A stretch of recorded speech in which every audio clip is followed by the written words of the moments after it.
Ephesians 5, the message. Wake up from your sleep. Watch what God does.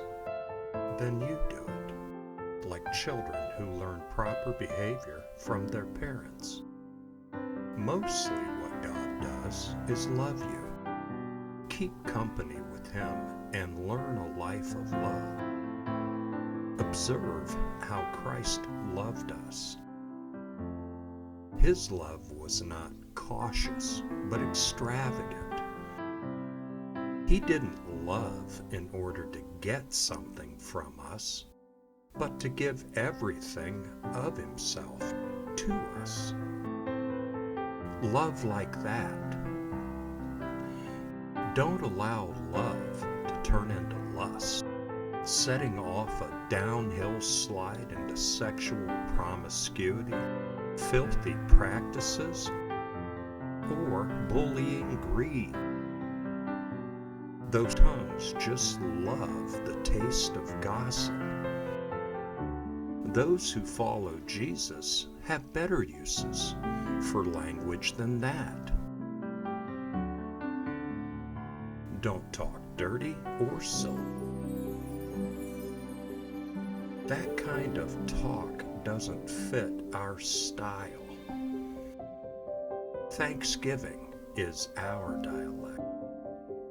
You can be sure that using people or religion or things just for what you can get out of them, the usual variations on idolatry, will get you nowhere, and certainly nowhere near the kingdom of Christ, the kingdom of God.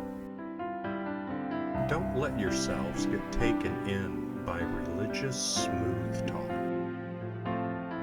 God gets furious with people who are full of religious sales talk, but want nothing to do with Him. Don't even hang around people like that. You groped your way through that murk once, but no longer. You're out in the open now.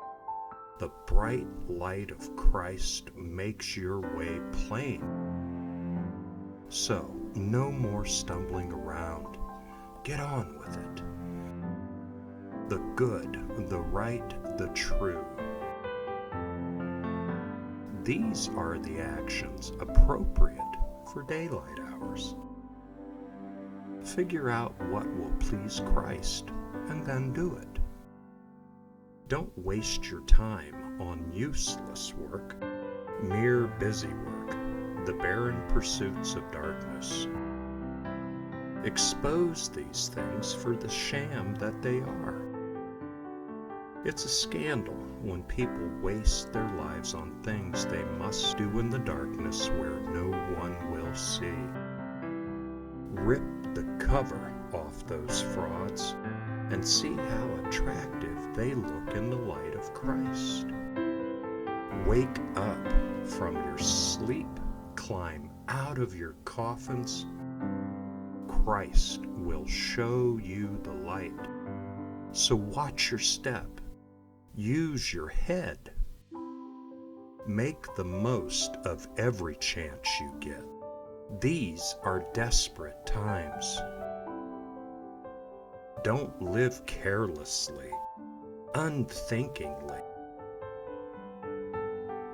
Make sure you understand what the Master wants. Don't drink too much wine. That cheapens your life. Drink the Spirit of God, huge drinks of Him. Sing hymns instead of drinking songs. Sing songs from your heart to Christ. Sing praises over everything. Any excuse for a song to God the Father in the name of our Master, Jesus Christ. Relationships. Out of respect for Christ, be courteously reverent to one another. Wives, understand and support your husbands in ways that show your support for Christ. The husband provides leadership to his wife, the way Christ does to his church. Not by domineering, but by cherishing. So just as the church submits to Christ as he exercises such leadership, wives should likewise submit to their husbands. Husbands, go all out in your love for your wives, exactly as Christ did for the church. A love marked by giving, not getting. Christ's love makes the church whole. His words evoke her beauty. Everything he does and says is designed to bring the best out of her. Dressing her in dazzling white silk, radiant with holiness. And that is how husbands ought to love their wives. They're really doing themselves a favor since they're already one in marriage. No one abuses his own body, does he? No, he feeds and pampers it. That's how Christ treats us, the church, since we are part of his body. And this is why a man leaves father and mother and cherishes his wife. No longer two, they become one flesh. This is a huge mystery, and I don't pretend to understand it all.